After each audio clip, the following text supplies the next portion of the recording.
إبراهيم ربه بكلمات فأتمهن. The test that Ibrahim alayhi salam, the tests that Ibrahim alayhi salam has faced were unlike anyone in the history of mankind.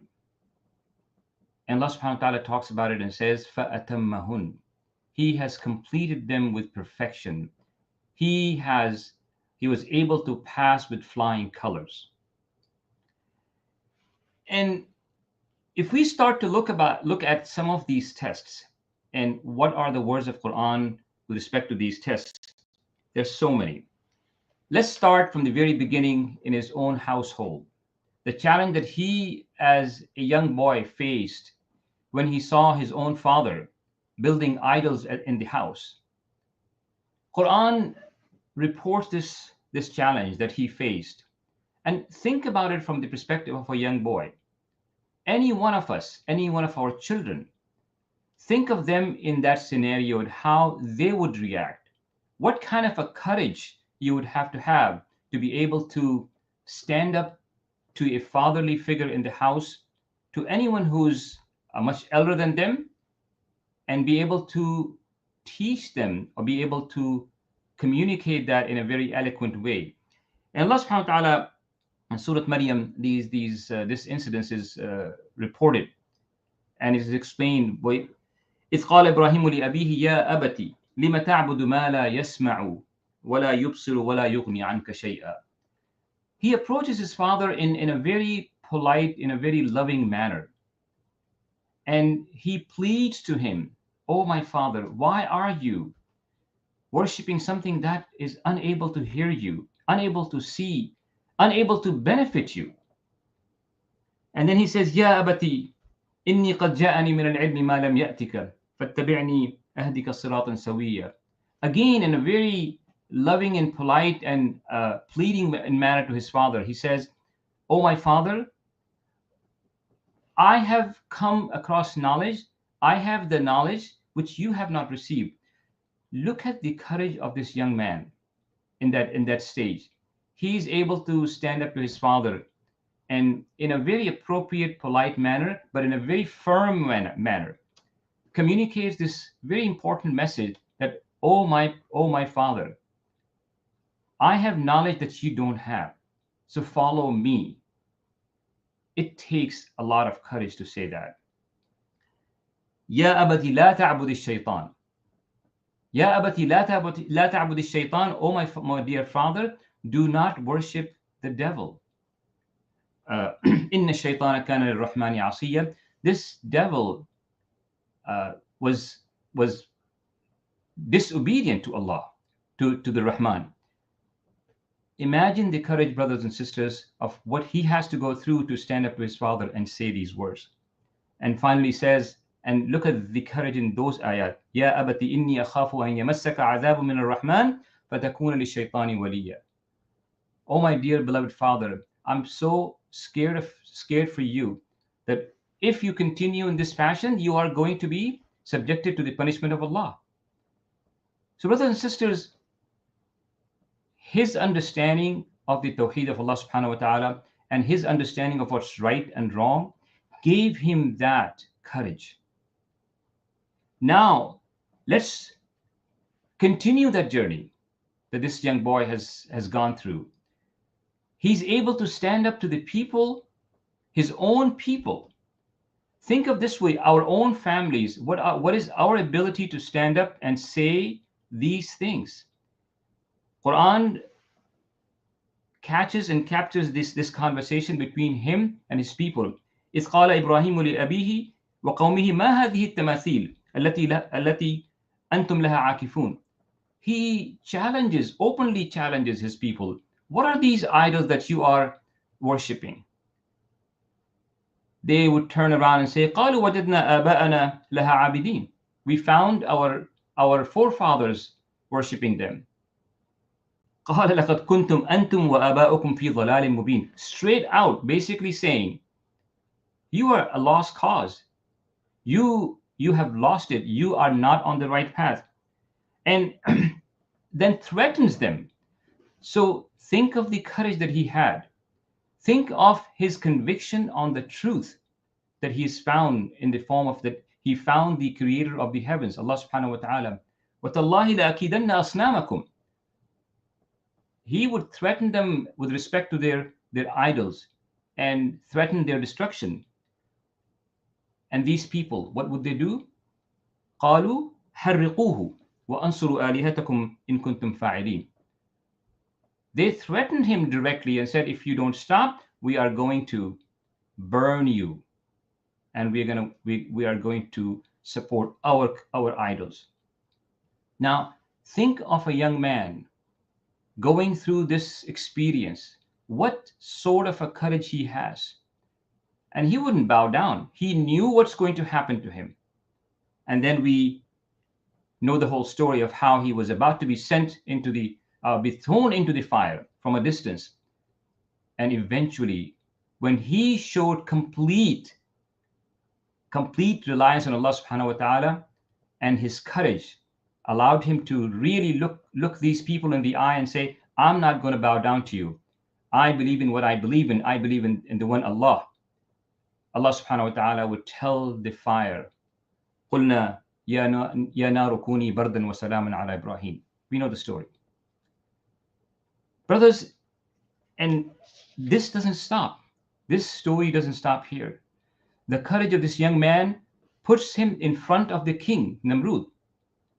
And that conversation and that situation was captured in the ayat, أَلَمْ تَرَى إِلَى الَّذِي حَاجَّ إِبْرَاهِيمَ فِي رَبِّهِ أَنْ أَتَاهُ اللَّهُ الْمُلْكَ إِذْ قَالَ إِبْرَاهِيمُ رَبِّي الَّذِي يُحْيِي وَيُمِيتُ. So he's having this exchange with this king. For a young man to have this kind of exchange with the king, knowing that what he's going to call the king and what he's going to tell the king and how he's going to defeat the king in front of everyone, imagine the type of courage. He would openly argue with him and say, my master can give life and death, and the king in his own arrogance would say that I could do the same thing. And then he challenges him further. He says, my master brings the sun from the east. Why don't you bring it from the west? فَبُهِتَ الَّذِي كَفَرَ فَبُهِتَ الَّذِي كَفَرَ. Imagine what went through the mind of the king at that time and how humiliated the king felt at that time, when this young man in front of his entire court would really shred him into pieces, and he had no answer to that. So, brothers and sisters, the amount of courage that this young man had was exemplary. It was unparalleled. Then look at the journey, and the tests continue. The ayat of Quran explain that when Ibrahim alayhi salam, he was told to take his wife and his newly born son and leave them in the desert. Now, I don't know about anyone else, but it's something that is unimaginable for any one of us. He says, Ibrahim alayhi salam says and makes dua to Allah subhanahu wa ta'ala. What does he say? رَبَّنَا إِنِّي أَسْكَنْتُ مِنْ ذُرِّيَّتِي بِوَادٍ غَيْرِ ذِي زَرْعٍ. Oh, my master, that I have left and put my offspring, my family, بِوَادٍ غَيْرِ ذِي زَرْعٍ, knowingly what he's put them in, what kind of a danger he put them in. But he also passed that test, knowing that it was coming from Allah subhanahu wa ta'ala, and his family the same way. So that is another example of courage that he had. The courage, the knowledge of the truth that gave him that courage that Allah will not let him down. His family knowing the truth, understanding the truth that it is from Allah, that gave them courage, brothers and sisters. And then when he builds the Kaaba, وَإِذْ يَرْفَعُ إِبْرَاهِيمُ الْقَوَاعِدَ مِنَ الْبَيْتِ وَإِسْمَاعِيلُ, one of the most important acts of anyone's life is the building a house for Allah. And the house that was going to be the central focus for everyone until the end of time. That status and the humility gave him that courage. He would ask Allah to guide him and his progeny. And we know as a result of that dua, that the famous dua that he made, that we as Muslims today exist is as a response to the dua of Ibrahim alayhi salam. That courage and knowledge of truth, brothers and sisters, is what really made Ibrahim alayhi salam who he is. And finally, the ultimate test that he was subjected to, when he says to his son, now that his son has become a young man, he would see this dream about sacrificing him. Allah subhanahu wa ta'ala again captures this situation in the ayat when he says, فَلَمَّا بَلَغَ مَعَهُ السَّعْيَ قَالَ يَا بُنَيَّ إِنِّي أَرَى فِي الْمَنَامِ أَنِّي أَذْبَحُكَ. That, oh my son, I've seen this dream where I'm going to slaughter you. Now, just think of the courage required to be able to say that to your son. And the response of the son, فَانظُرْ مَاذَا تَرَى قَالَ يَا أَبَتِ افْعَلْ مَا تُؤْمَرُ سَتَجِدُنِي إِنْ شَاءَ اللَّهُ مِنَ الصَّابِرِينَ. And look at the response of the son, brothers and sisters. The courage of this family, this man, his family, his children. The son would completely submit to this situation and say, oh my father, افعل ما تؤمر. Do what you be commanded with. ستجدني إن شاء الله من الصابرين. That you are going to find me, inshallah, from those who are patient. Brothers and sisters, we commemorate this time of the year.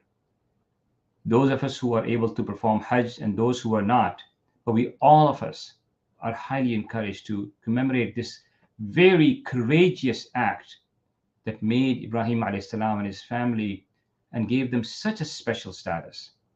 We ask Allah subhanahu wa ta'ala to allow us to follow on the footsteps of our father Ibrahim alayhi salam and Ismail alayhi salam.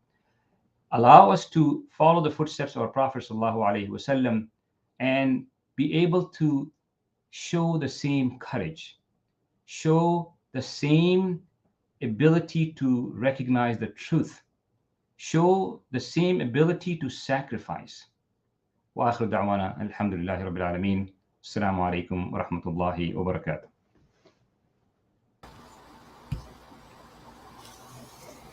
Walaikum salam, Javed bhai. Jazakallah khair for your time and your informative talk here. Inshallah, brothers and sisters, we will continue this journey, these reflections every day till the end of 10th day of Zil Hajjah. So tomorrow will be, our speaker is Brother Shahid Farooqi. Inshallah, so we will all meet tomorrow night at 8 p.m. So kindly at the same time study Quranic surahs where Allah mentioned Ibrahim alayhi salam and his family. So we can continue study, we can fast during these days, and also continue dua for ourselves, for the ummah, for our family. Ameen. Jazakumullahu khairan. Assalamu alaikum wa rahmatullahi wa barakatuh.